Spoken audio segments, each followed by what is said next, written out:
Fitness influencer Swoll has gained popularity over the past few months for calling out toxic and narcissistic behavior in the gym.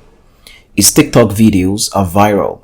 His message is simple: stop recording people in the gym without their consent. Do not mock people who struggle with their workouts, and always remember that the gym is a shared space, so it's okay for others to glance at you once in a while. You'd think people should know these things already, but sadly, we have an entire generation of people who take no prisoners in their desperation to chase clout on social media. I know you've seen a ton of Swoll's videos already. However, fame, if you give it enough time, leads to infamy. His popularity has earned him a few criticisms here and there, but one particularly stands out. Because most of the toxic people he calls out in his videos are women, he is now being called a misogynist. He has in a roundabout way been accused of fueling incel behavior on the internet. It's really baffling how these people reached this leap in logic. You cannot watch his videos and honestly conclude that he hates women. The fact that most of the people he calls out in his video are women is indicative of the fact that women are more likely than men to take pictures or videos of themselves. So, statistically, he is likely to call out more women. It has nothing to do with misogyny or sexism.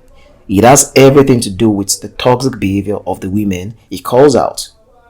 There are just as many men as women to likely engage in toxic behavior. But if he had more men record themselves as women do, I'm sure Swoll would call them out as much as he calls these women out.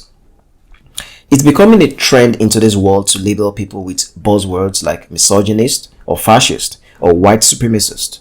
Usually, from what I've seen, they use these buzzwords to attack people when they cannot come up with any reasonable response. It's convenient to call someone you disagree with a misogynist to avoid a debate with them. We are living in a time whereby a legitimate criticism of women is usually met with the misogyny tag.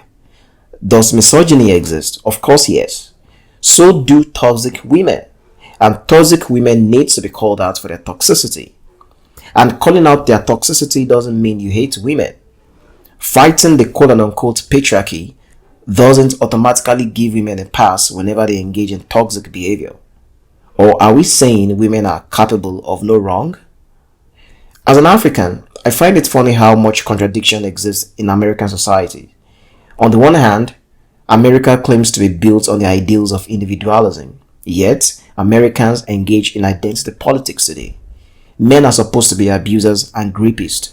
White men are supposed to be racist. The idea of someone like Swoll, who calls out toxic gym behavior, being called a misogynist stems from an identity politics that views men as abusers and oppressors of women.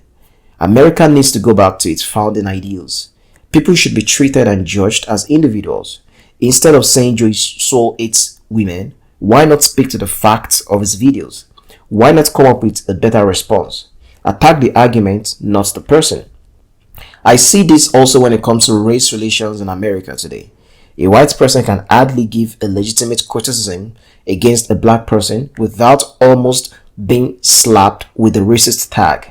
Again, do racists exist? Of course they do. So do toxic black people. And a white man calling out a toxic black person doesn't mean he is racist. Fighting racism doesn't mean black people should get a pass whenever they engage in toxic behavior. It's okay to think Swoll is wrong about anything, but please come up with an intelligent explanation of why you think he is wrong. He doesn't hate women. Stop labeling people just because you disagree with them or because you don't like what they say. Thanks for watching. Like and subscribe to my channel. Let me know what you think, and I'll see you guys in the next one.